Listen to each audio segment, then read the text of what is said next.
Okay, you guys know that I love Grand Seiko. But do I think they're perfect? No, far from it. To me, Grand Seiko has always been a dial company first, maybe a movement company second, but they've yet to make that perfect watch in my book. For example, I made a video previously about my Four Seasons winter edition, and as much as I adore that watch, I had plenty of complaints as well. Now, I'm not saying that Grand Seiko watches my videos, but I just picked up this new Evolution 9 watch, and it's impressive. So in this video, let's talk about how they've addressed some of my biggest complaints, and whether this is now that holy grail Grand Seiko that deserves a spot in my and your collections. Hey guys, I'm Max, and this is Watch Crunch, a new discussion platform built from the ground up for us watch nerds. 3 years is not a long time, but in the watch world, it can feel like an eternity. On the left, we have the 2019 Four Seasons watch, reference SPGA 415, and on the right, we have the 2022 Evolution 9 Lake Suwa edition, SLGA 007. Two of my favorite Grand Seiko releases in the past few years, and watches that I've bought with my own money. So let's break down three major improvements Grand Seiko has made in that time. Now, what Grand Seiko has not changed is the jaw-dropping dial work. The Winter has a dial that looks like rolling clouds across a gloomy winter sky. And for an emo boy like me, this dramatic layering of brushstrokes gives me all of the melancholic feels. The SLGA, on the other hand, is made to resemble waves on Lake Suwa, the banks of which the Grand Seiko factory is based. Now, the Japanese seem to have a poetic word for every ephemeral thing, and in this case, Minamo describes the gentle sway of waves on the water's surface. These ripples, they shimmer in the light, and that feeling you get of wearing a piece of art on your wrist is in full effect. Now, a major complaint by many in the previous watch is that a rather disruptive power indicator was cut into the dial, preventing us from fully enjoying its complex texture. In the new watch, that indicator has been moved to the back of the movement, allowing the dial to stretch out in front of our eyes.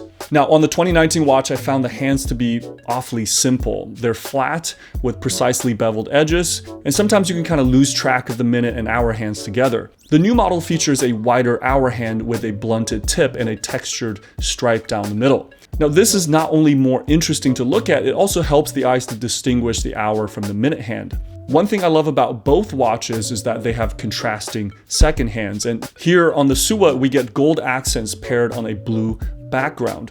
Additionally, the second hand now has a pinion cap, a small detail that adds just that much more refinement. Now, one small complaint remains, and you guys know that I was going to find something to criticize, is the use of a white date wheel. The printing is impressively rich and crisp, but I can't help but imagine what a matching date wheel to the dial color would have done in terms of elegance.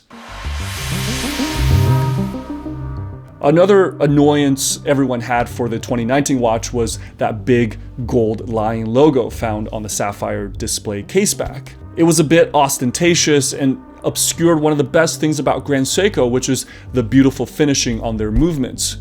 Well, all of the whining didn't go unheeded, and Grand Seiko at first glance has removed the logo altogether. But that's not the case. What they've done is turn it into a colorless watermark that can only be seen at an angle. It's a subtle but very creative execution to address this problem. And now we get to enjoy one of the best movements at its price. Everyone I show this movement to is wowed by it.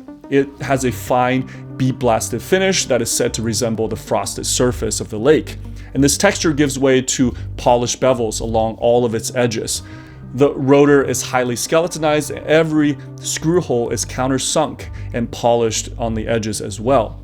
Colorful accents are found in the way of red rubies and blue screw heads, and we have a blue engraving of the Grand Seiko logo. The aforementioned power reserve indicator is tucked to one side. Now, behind that pretty face is the pinnacle of Seiko's achievements, the 9R spring drive. 3 decades of research and development had achieved the perfect marriage of mechanical craftsmanship with quartz accuracy, all without the need of a battery. And the added bonus is the mesmerizingly smooth sweep of the second hand. But Grand Seiko didn't just rest on their laurels here. In the 3 years past, they've further improved the A2 variant of this movement with twin mainspring barrels packing an absurd 120 hours of power. Now, I can't emphasize this enough. We watch collectors get numb to the measly 38 hours out of an ETA, but to the casual watch wearer, I think this is one of the biggest drawbacks of a mechanical system, needing to reset it every time you wear the watch.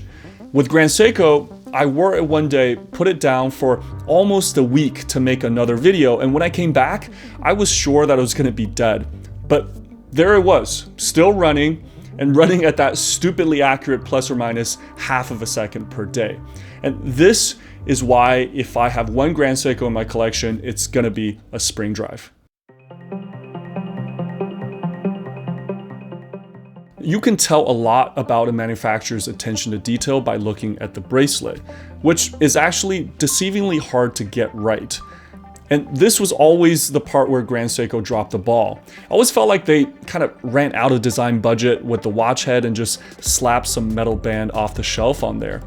The SPGA was kind of a victim to this ailment. I used to joke that you should buy that watch and immediately put it on a strap. That bracelet didn't taper much. It used push pins for the links, and the clasp had an unsightly lip that protruded outwards. And the whole thing just felt kind of imprecise. Now, I'm happy to report that the new SLGA bracelet is a big improvement. And though it can still use a little more taper from its 22 to 20 reduction, and it still uses 3/4 links rather than offering any real micro adjustments, it's come a long way to become something that might be wearable for every day. The links are now screwed in, the clasp closes tightly with no gap, and on that clasp we get a gold accent that echoes the gold elements from the dial side of the watch. Very nice touch. But please, Grand Seiko, keep working on your bracelets. Make it taper by a couple more mils, and then you might get something that deserves to be mentioned in the same breath as the rest of the watch. Now, on the wrist, the SLGA is a bit more hefty than the Winter, and partly this is because the Evolution 9 line is just a little more sporty than the Heritage collection, so the watch is a little bigger, it has sort of more angular lines, and the bezel is brushed on the top surface. And it's also much heavier since it's made of steel rather than the titanium of the Winter edition. And with all of these improvements that I've cited, Grand Seiko is getting dangerously close to making my perfect spring drive watch. They've also upped the price by $3,000, making the Winter now seem like a value proposition. So don't overlook that watch. It all depends on how much you care about these little details. But what do you think Grand Seiko should do next to keep improving their watches? Let's continue the discussion on watchcrunch.com. If you're tired of the shenanigans of Instagram and the animosity of traditional watch forums, you should really check out watchcrunch.com. I'll leave a link in the pinned comments below. As always, stay crunchy. I'll see you in the next one.